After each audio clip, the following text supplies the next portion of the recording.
Hello, BookTube. This evening I'm going to be doing the BookTube Postscript tag. This tag was originally created a number of years ago by Memento Mori, who no longer makes BookTube videos, but the tag has lived on as many of these types of tags do. They are perennial and can be adapted to any year. Since this is the end of the year, postscript tag is appropriate.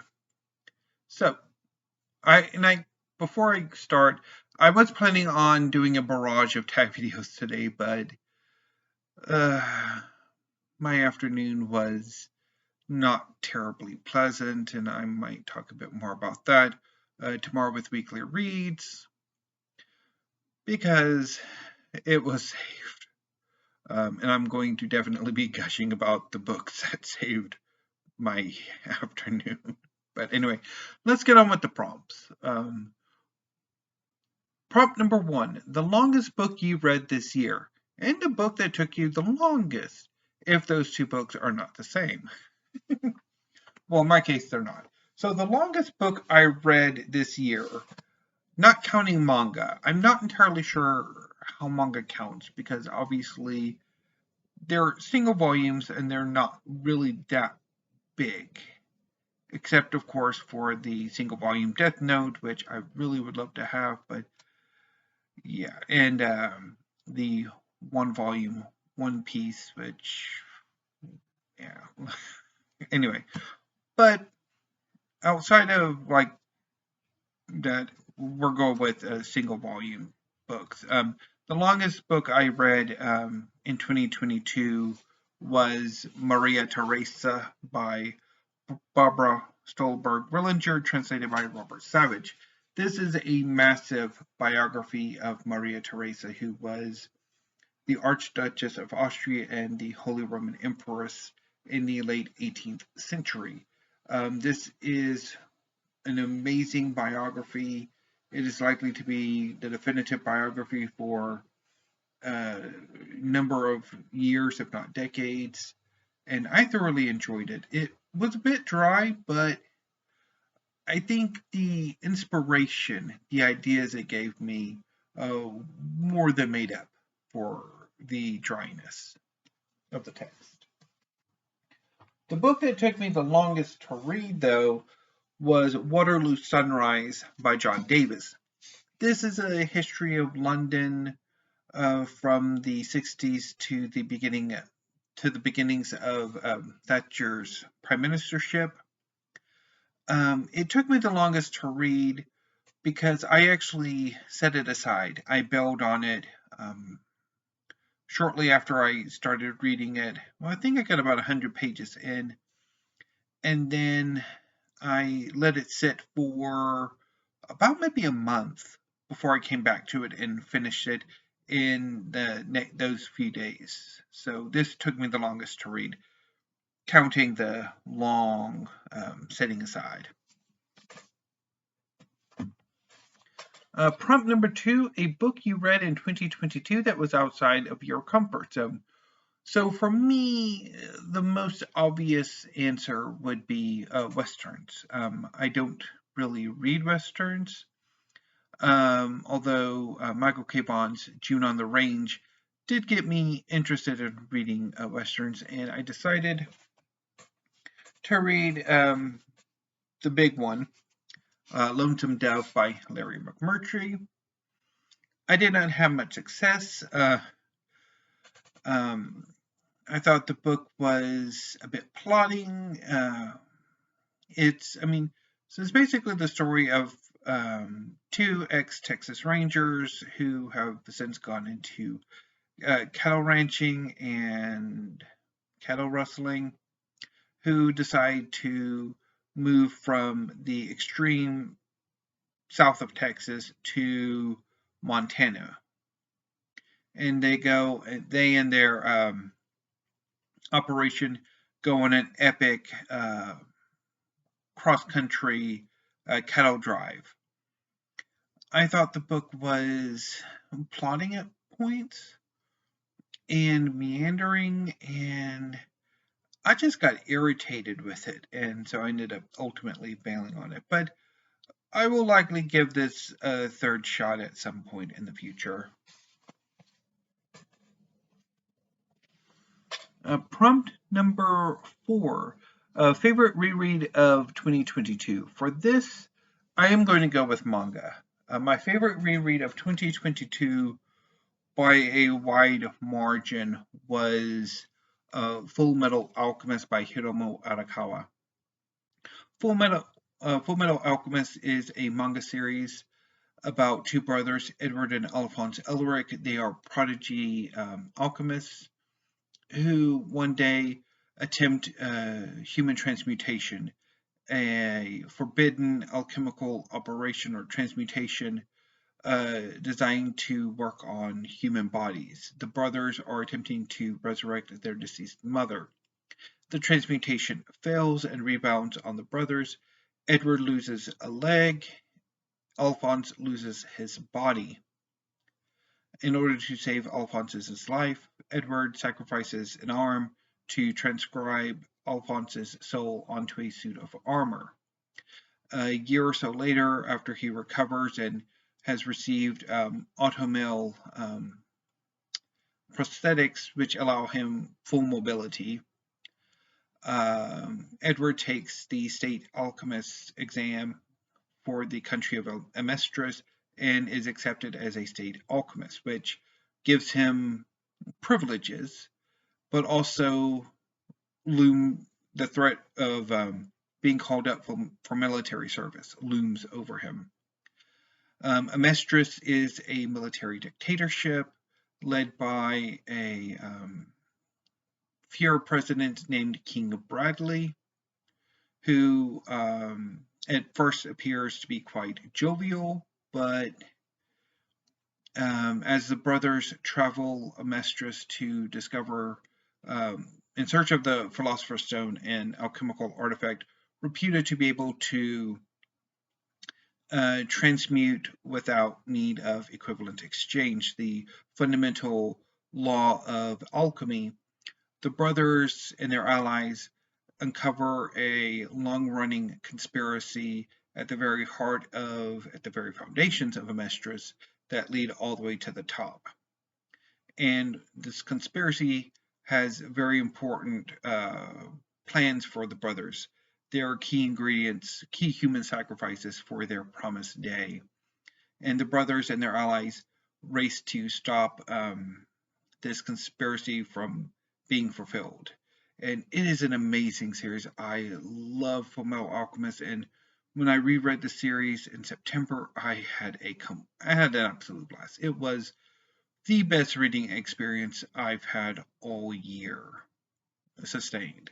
I could say the same thing for a number of the manga I've read this year, but the problem is that they're still in publication, a lot of them, or I haven't collected all of them.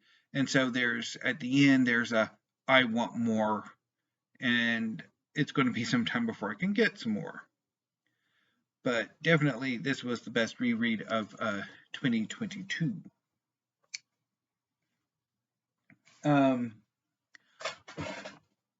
Prompt number 5. A book you read for the first time in 2022 that you look forward to rereading in the future. For this, I'm going to go with another manga, and this is Todoban Hanako-kun Volume 4 by Ida Iro. Todoban Hanako-kun is a manga series about an incredibly haunted school in Japan.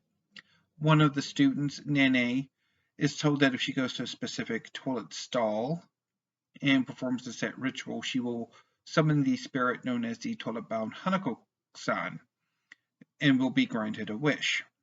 Nene goes to the stall, she performs the ritual, and she summons Hanako-san.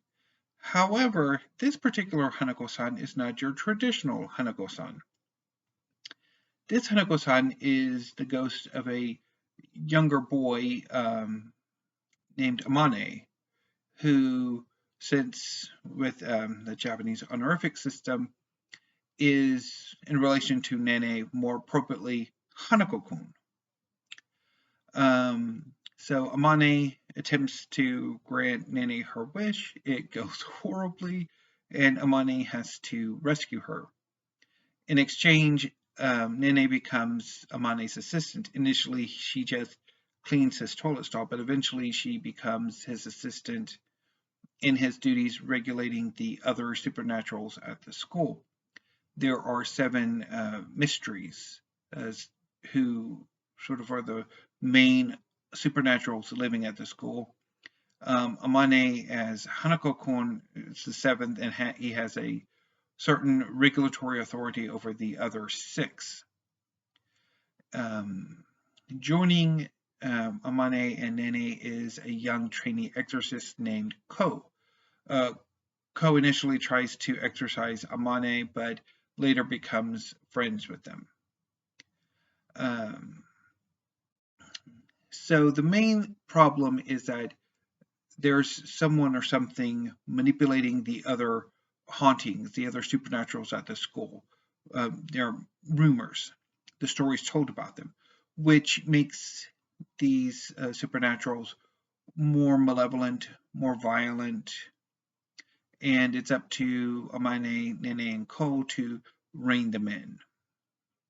The perpetrators are eventually revealed to be Amane's twin brother Tsukasa and the school broadcasting club.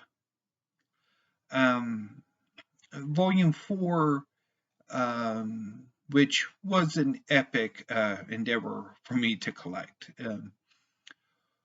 was, when I finally got around to reading it, it just destroyed me. It was an emotional gut punch. The most of the volume is devoted to a young ghost named Mitsuba, who Ko encounters and becomes friends with. And as Ko helps Mitsuba and becomes friendly with him, and perhaps more, depending on your interpretation, that little shit Tsukasa comes and ruins everything, and it's devastating. And I'm really looking forward to sometime next year rereading the entire series again while I wait for more releases.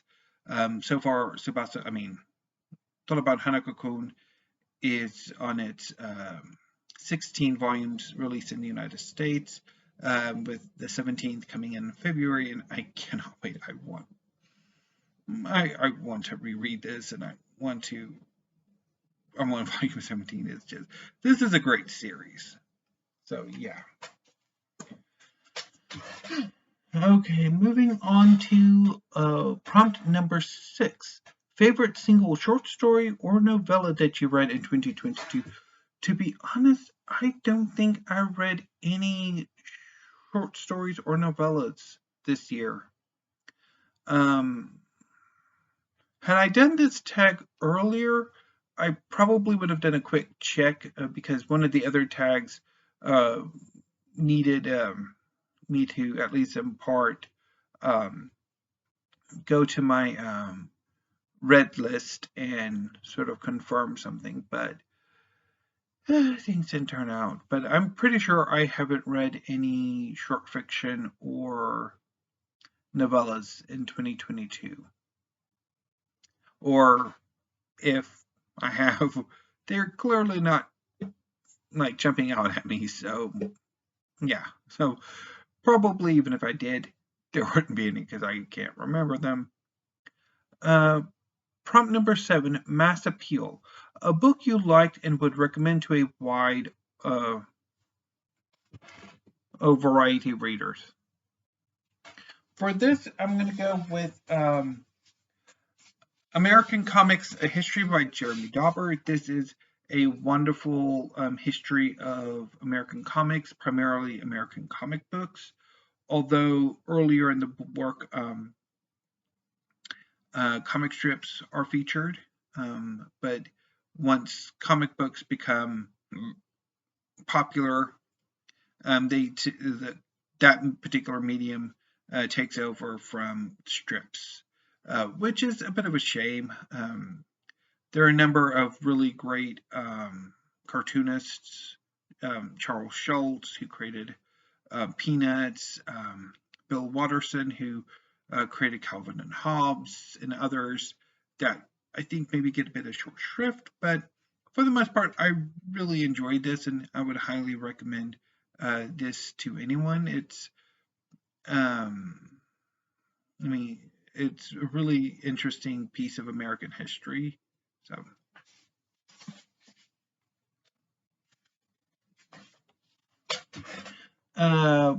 prompt number 8 is specialized appeal. A book you liked but would be hesitant to recommend to just anyone. I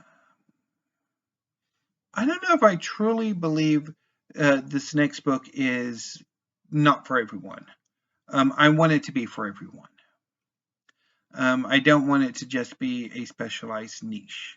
I want everyone to read this, and that is Weavers, Scribes, and Kings, A New History of the Ancient Near East by Amanda H. Podany. This is a new history of the ancient Near East, which is largely the area that is Mesopotamia and the Levant up into Anatolia and into Egypt. This is a fantastic history. It focuses on a wide variety of people, not only kings and priests, but weavers, scribes, brewers, bakers, merchants, and there's a lot of humor. It was a delight to read, and I especially like how Podany organized the work. Rather than just a history, she uses the history of the usage of cuneiform, the system of writing that was prevalent in the Near East for millennia. And this approach allows her to focus on any number of texts that have come down to us, that have been preserved and survived. And these texts paint a wonderful, amazing picture of thousands of years of history that sadly very rarely get the histories that they deserve. And I am very happy to have this and to have read it. It is an amazing work. I did have some issues with it, namely, there's no conclusion, no wrap up, and she also, towards the later Babylonian Empire, she tends to use more biblical or Greek style names rather than the tradition, like the names that the Assyrians and Babylonians would have used for themselves. But anyway, I really enjoyed this, so, and I highly recommend it to everyone, not just people interested in the ancient Near East. Prompt number 9: reflect on your year as a bookish content creator. Goals met, good, bad memories, favorite videos you made, etc. Well, I never really make goals for my BookTube channel. And I don't quite remember my good, bad memories. I don't really quite think on that. Although I would say for the most part, my bookish year on BookTube and in reading in general has been rather chaotic. And really, my reading has been quite chaotic since I joined BookTube as an active content creator rather than just as a commenter. I, for the past few years, have struggled far more than I normally have with fiction. I've fallen in love with history, not just as a source of inspiration, but as for it on its own merits. This year, my desire to read no fiction in 2022 went out the window fairly quickly, and I'm glad it did, because then I wouldn't have had the massive poetry kick that I've had. my perpetually paltry poetry collection is no longer quite so paltry. I've had a blast reading them.